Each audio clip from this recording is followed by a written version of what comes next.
Right, I think everybody joined the audio conference with you in the list so far, so I think it's time to get started. Welcome to our P-Tracker webinar, US Software Asset Management. My name is Susanne and I'm in charge of the international sales in UBS Heiner. And UBS Heiner is a software house headquartered in Germany, and we provide quality software and services to IBM's US mainframe customers since 1997. Just a few words on today's rollout. We like to mute everybody during the presentation just to make sure that we won't get interrupted by background noise. But of course we will open up the microphones for your questions at the end of the presentation. Please also feel free to use the Webcast chat feature for immediate questions throughout the presentation. I hope today's session will meet your interest, and we will get started with Mike Fitzgerald, who will guide you through the first part of our presentation today. Mike has been closely working with UBS Heiner for the last decade. He is a regular speaker with GuideShare Europe, and in the UK has often shared an ITAM platform with IBM and large independent software vendors. We will end our session today with Dr. Roland Hoffmann-Hase. Roland is one of the brainchilds behind P-Tracker, and he will walk you through the product today to give you a better understanding of P-Tracker. But for now, I hand over to you, Mike, and Roland, if you could mute everybody. Thank you, Susanna. If you have trouble hearing me, somebody might let me know. And as well as that, my accent is Irish. I'm based in Ireland, and it's now 7 p.m. our time. Well, let me go into this a little bit. What we're going to concentrate on here is software asset management as opposed to IT asset management that would also entail the hardware side of things. What we find is people dread audits, especially if they don't have effective SAM processes. And you can only be effective if you have automated processes that keep info up to date. And thereafter, people buying into those SAM processes that have been put in place. What good SAM allows you is to make assertions rather than assumptions when you go into meetings, be those meetings with audit groups, with vendors that are coming into you, or with management.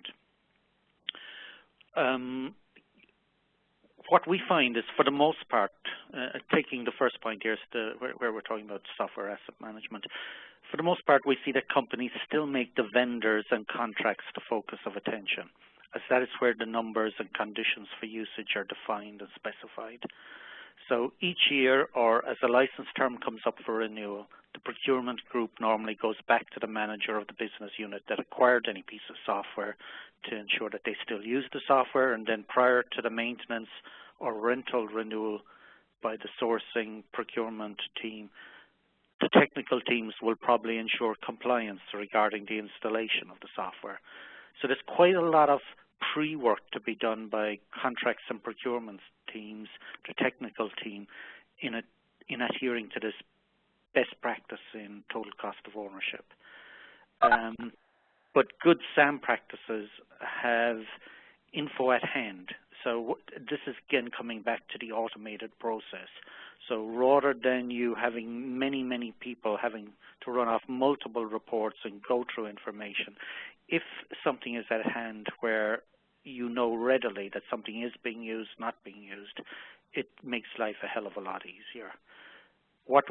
Again, you'll find that IBM and most of the large ISVs are pushing their users for an external audit by one of the big audit companies on the products that they have licensed to ensure this compliance, normally happening every 4 to 5 years. What normally happens is when these companies come in, they automatically leave a nice invoice that shall be issued, or that you're going to be told will be issued by IBM or that ISV. So again, you need to be prepared for these type of audits that are coming your way. And even though you think you have total control of your mainframe installation and of the software and its rollout, their job is to find the places where you're not in control.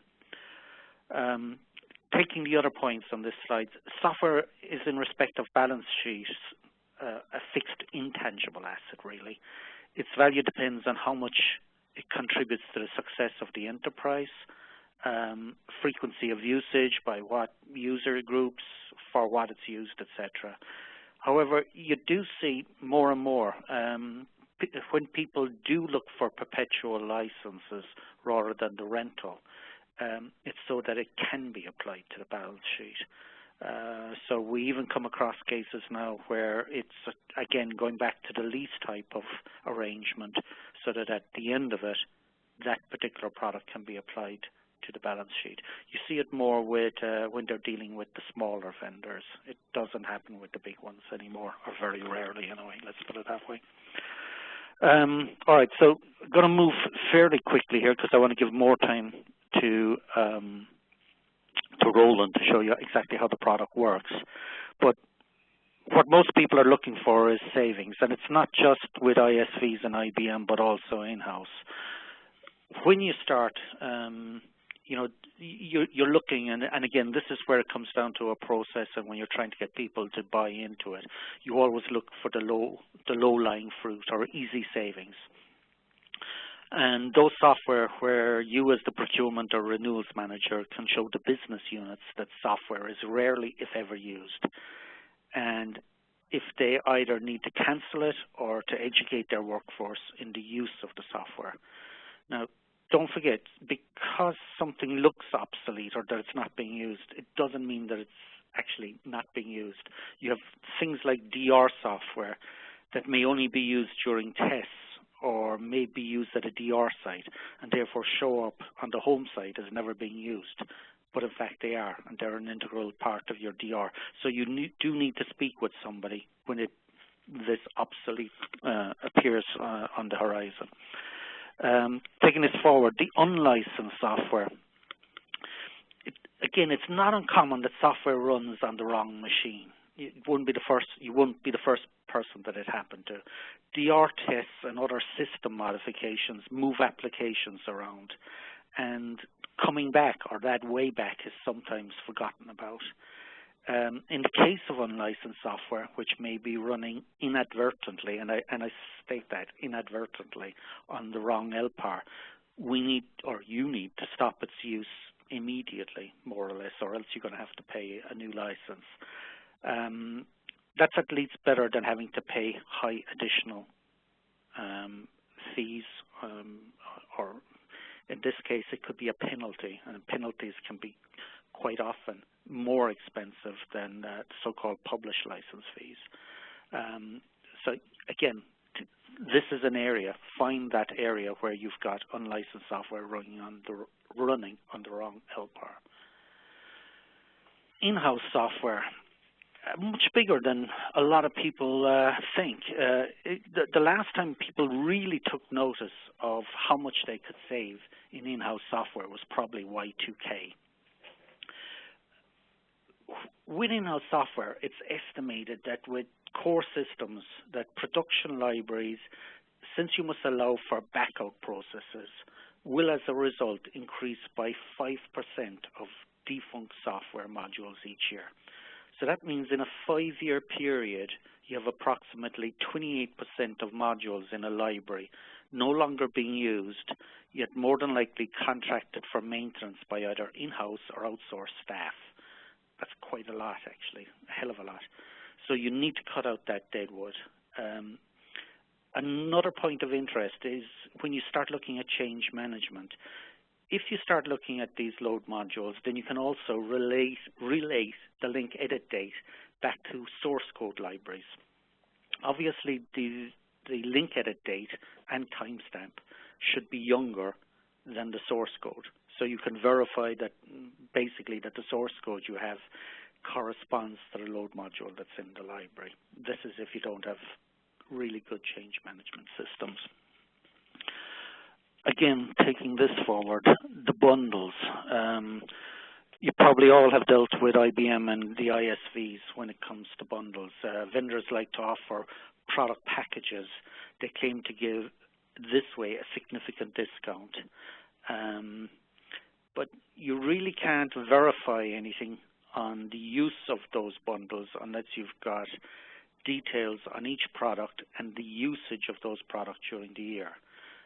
You need to be careful with some vendors as they create special discounts based on the number of products licensed with them. So it comes across cheaper in license fees to have 5 products installed than to have 4 products installed. This is where your contracts people must look at the fine print. Don't leave it to procurement and sourcing only.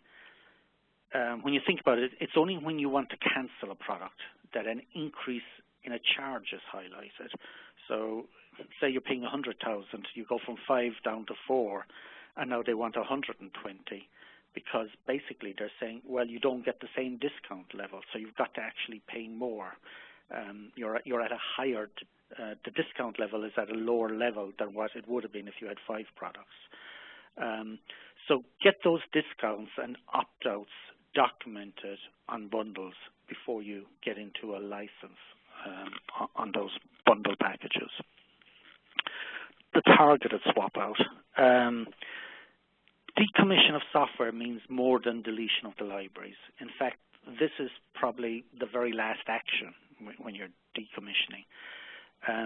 What you're looking for is, are there still users? When are those people using it? So you just can't get rid of it. You need to be sure of that.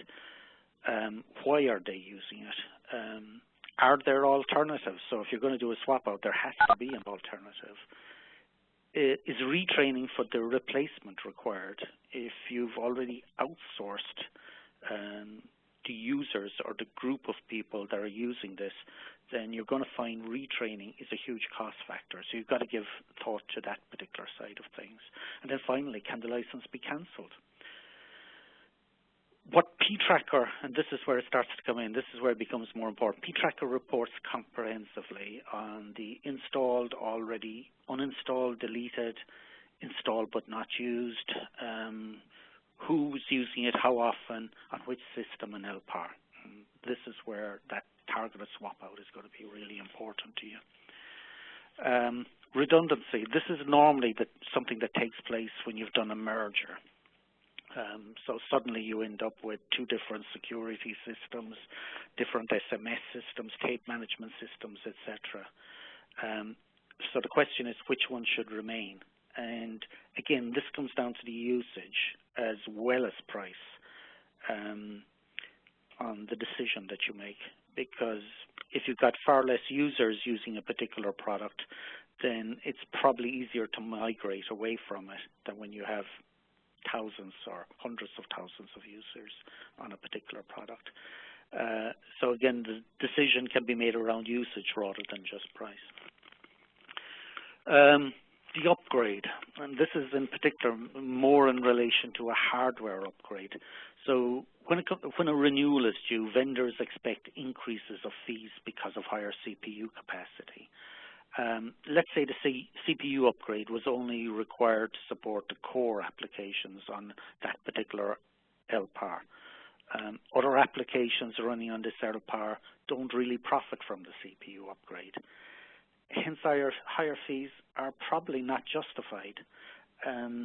So how can you debate that with a vendor? Well, the first thing is you need clear reports on the usage development over the last license period. And at least with that, you can start getting into different types of discussions, maybe not just on an LPAR or a CPU license, but start changing to usage.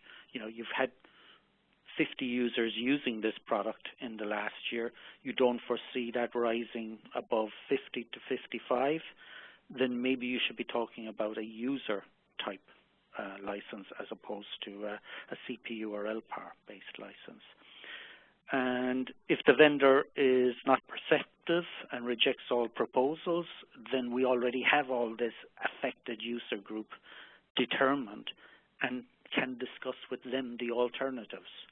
And therefore you can go back to, again, the vendor if you want to and say, okay, these are the alternatives. We've spoken with our user group and they're quite prepared to migrate to this other product. Bye-bye. And it does become important. So these usage statistics are the one common denominator that comes around all the time, the area that you need information. All right, the type of things. If we look under the green line, and then this is the low-lying fruit again. When you start, you look for the areas where there's low usage. And if we look at the lower line, the annual license cost, obviously the higher that cost, we want to start on the right-hand side. If something is seldom used, do we need to retain it? I've already said to you, there are areas where just because it's seldom used doesn't mean that it's not really important to the company. So, but again, this is the discussion where you go back to the internal product owner and determine, do you need to retain something? So you'll start at that area. The next one is the redundancy that we spoke of. This can be in-house software.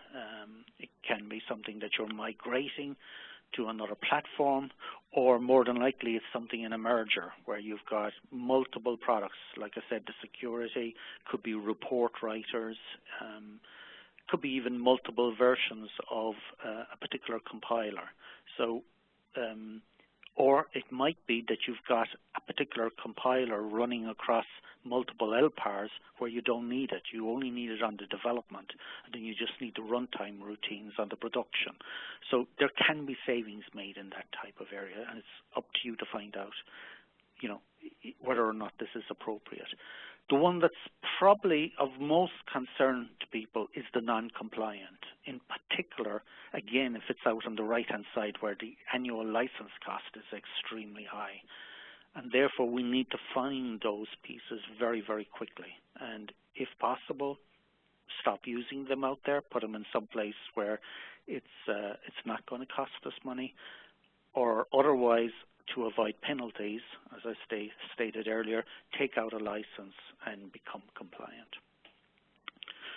Okay, so I'm coming towards the end, you'll be glad to hear, but where does the required SAM data come from? And, you know, there's two primaries. The two sources are the usage data must be recorded continuously. Irrespective of anything else, 365 days a year, we want usage data. The software inventory might run around, but we know that a module is in a particular library, and therefore it was implemented from there by particular users. So that usage data is probably the most important thing. Which user job is using this module, from which library? The modules, libraries, or products that are not used will never appear. We're only going to see something that was executed. Never use programs are detected by comparing the usage data with an inventory. And that inventory does not have to be run every day. What normally happens is that people create in their sandbox a production library that they want to roll out to the various LPARs, which will happen maybe once every 3 months, maybe once every 6 months, maybe more often with homegrown applications, but in particular with vendor software and IBM software, nowadays we find that it's probably once every 6 months. Now, they don't roll it out to every LPAR in the same weekend. It could happen over that whole period of the 6 months. So every month you might have a certain number of LPARs that receive it.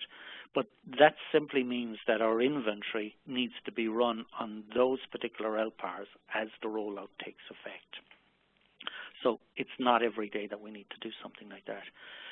When getting the right information, think of the design principle KISS. Keep it stupidly simple. Everyone then will understand what's happening. It's a repeat process. Last year's report is now out of date. So what do you want to get rid of this year? Who's the problem vendor? Do people need training because they still don't seem to be using a particular application that we bought in, that type of thing. When it comes to renewals, it's inevitable that at different times of the year you're dealing with different vendors. So IBM like to be at end of year or at your end of year. Prior to that, you'll probably have CA. BMC like to be in the first or second quarter for some reason.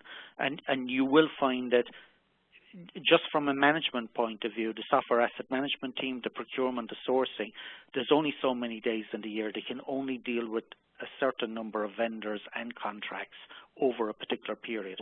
So that needs to be spanned out. So it's the same thing with the software asset management. When we get reports, We want it for a time that's relevant to the vendor that we're going to be negotiating with the auditor that's coming in for that vendor. So the information we'll probably want it 3 months in advance of any meeting we're going to have.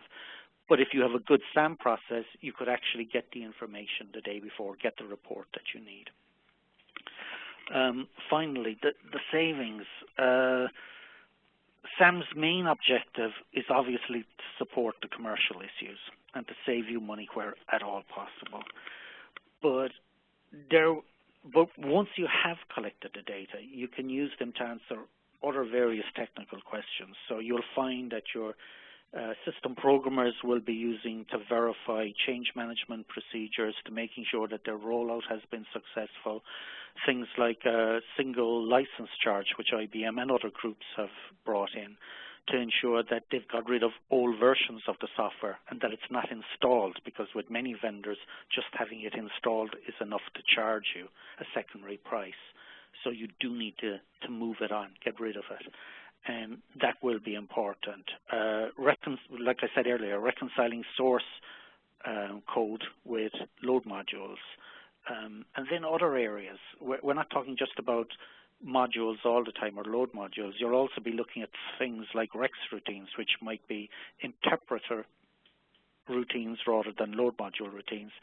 And then private or standard ISPFC lists, where people are more and more concerned about Trojans and how they can be moved out throughout ISPFC lists.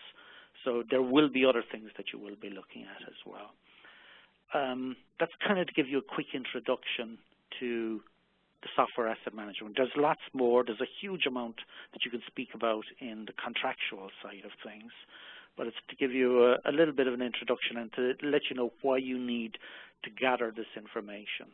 So I'm now going to hand over to Roland, and he will get down into the technical details for you. Thank you.